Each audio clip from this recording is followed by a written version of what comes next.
अस्सलाम वालेकुम मतियुल्लाह जान MJTV। आज यहाँ सुप्रीम कोर्ट में जस्टिस काजी फाजिल सकियानी दरख्वास्तों की एक बार फिर समाअत हुई, जिसमें हुकूमत की तरफ से उन पर लगाए गए मिसकंडक्ट के इल्ज़ामात का जो है वो गैर आइनी करार देने की इस्तदा की गई है सुप्रीम कोर्ट से। 10 रुकनी बेंच जो कि कोरोना की वजह से जिसकी समाअत कुछ दिनों के लिए अल्तवा का शिकार हुई थी, आज उसने दोबारा अपनी समाअत का आगाज़ किया और जो एक मुअज़्ज़ज़ रुकन थे जस्टिस याहिया आफरीदी, उनको शक हुआ था, कोरोना का टेस्ट कराया गया था और वो जस्टिस याहिया आफरीदी का टेस्ट क्लियर आया और आज तमाम जजेस काफ़ी फासले पर बैठे हुए थे, 6-6 फुट के फासले पर उन्होंने समाअत का आगाज़ किया।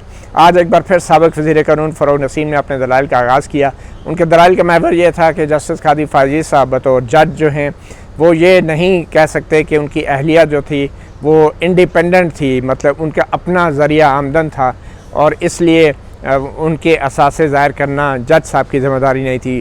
फ़रोग़ नसीम की ये दलील थी कि जो हमारे कवानीन हैं, जो हमारे जो कवायद व ज़वाबत हैं, जो ब्यूरोक्रेट के लिए कवायद व ज़वाबत हैं, उनमें जो पब्लिक ऑफिस होल्डर होता है, जो अवामी ओहदेदार होता है, उसको और उसकी अहलिया को एक ही तस्वर किया जाता है। इसलिए जज साहब ये दलील नहीं दे सकते कि उनकी अहलिया इंडिपेंडेंट थी और इसलिए उनके असासे जो हैं वो ज़ाहिर करने के पाबंद नहीं थे।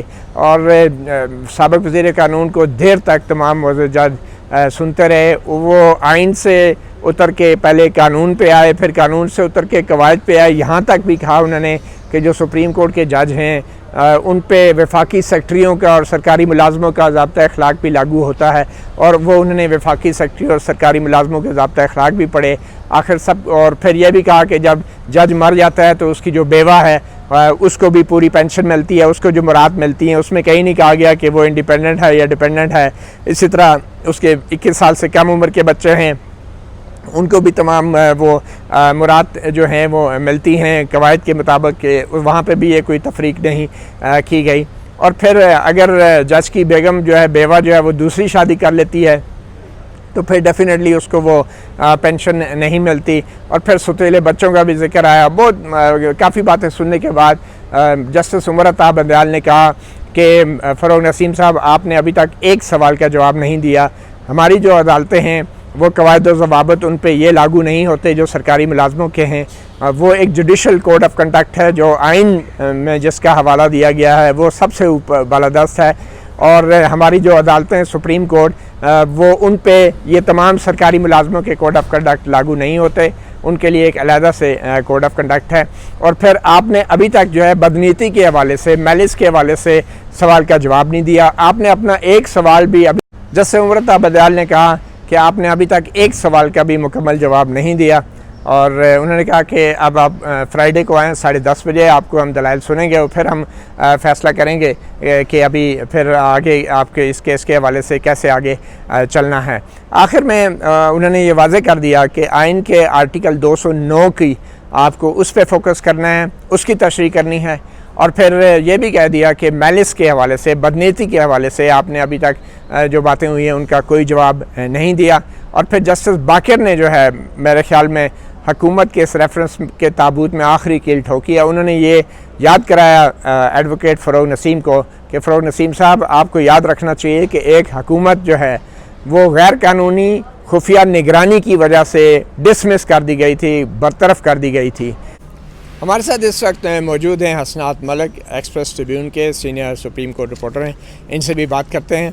हसनात, आज की समाअत की सबसे ख़ास बात क्या आपको दिखती है और ख़ासकर जो जस्टिस उमर अता बंदयाल ने इतने तवील दलाइल के बाद जो ऑब्जर्वेशन दी उसके बारे में आप क्या कहते हैं?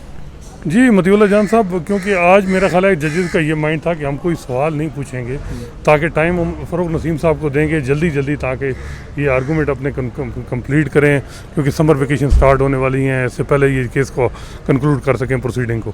तो वो फ़रोग़ नसीम साहब का जो स्टार्ट था वो ये था कि जी जो कोड ऑफ कंडक्ट है ये कहीं डिफाइंड नहीं है और ये सुप्रीम जुडिशल काउंसिल की डिस्क्रिशन है कि वो जो कोड ऑफ कंडक्ट कैसा। और फिर उन्होंने जस्टिस 1962 की सुप्रीम कोर्ट की जजमेंट का हवाला दे के कहा कि जहाँ कहीं भी वायलेशन होगी वहाँ वो मिसकंडक्ट होगा जजेस का, ये उनका मतलब था। फिर लेकिन जजेस का बार बार ये था, खासकर जस्टिस मकबूल बाकर साहब का, उनका ये कहना था कि आप ज़रा बताएं कि कौन सी लीगल ऑब्लिगेशन है, कौन सा लॉ है जिसकी वायलेशन की है पटिशनर जज ने। अब 116 पे आप हमें बताएं कि वो किस तरह वो बाउंड थे इनकम टैक्स के 116 के तहत कि जी वो जो अपने इंडिपेंडेंट बीवी बच्चों के जो प्रॉपर्टीज़ हैं वो डिस्क्लोज़ करने में, ये ज़रा हमें बताएं। लेकिन फ़रोग नसीम साहब का ये था कि उन्होंने आज बहुत से मतलब सिविल सर्वेंट के रूल, लोअर कोर्ट के जजेस के रूल, उन चीज़ों को पढ़ के ये कहा कि मियाँ बीवी जो ख़ासकर जजेस की बीवी इज़ एवरीथिंग, और जज जो है वो बाउंड है, चाहे वो बीवी इंडिपेंडेंट भी हो, उसकी जो इनकम है या वो जो भी उनके प्रॉपर्टीज़ हैं वो डिस्क्लोज़ करना वो बाउंड है। उन्होंने फिर ये भी मिसाल दी, बेसिकली उन्होंने लीगल ऑब्लिगेशन बताया कि लेक्चर दिया पूरा, और ये मेरा ख्याल है कि टेक्निकली में भी उनके लिए कोई अच्छा ना भी हो कि उन्होंने जजेस को कहा कि आप पे कितनी जिम्मेदारियाँ हैं, आपको तो एमनेस्टी भी आप नहीं ले सकते, आपके बच्चे नहीं ले सकते, आपकी बीवी नहीं ले सकती। तो वो चीज़ें थी कि बेसिकली वो जजेस को वो कर रहे थे कि आपके कितनी लीगल ऑब्लिगेशन है। लेकिन जजेस की तरफ से जो मेरा ख्याल है कि वो ये था कि आप बताएं कि स्पेसिफिक कौन सी वायलेशन है। आखिर में उन्होंने कहा कि जी आप ये हमें बता दें कि जो आपने मतलब मेलस पे हमें बताएं कि मेलस, क्योंकि पटिशनर जज की तरफ से है कि सब कुछ जो है बदनीति की है, और उन्होंने कहा जब बदनीति होगी तो अल्टेर मोटिव होंगे।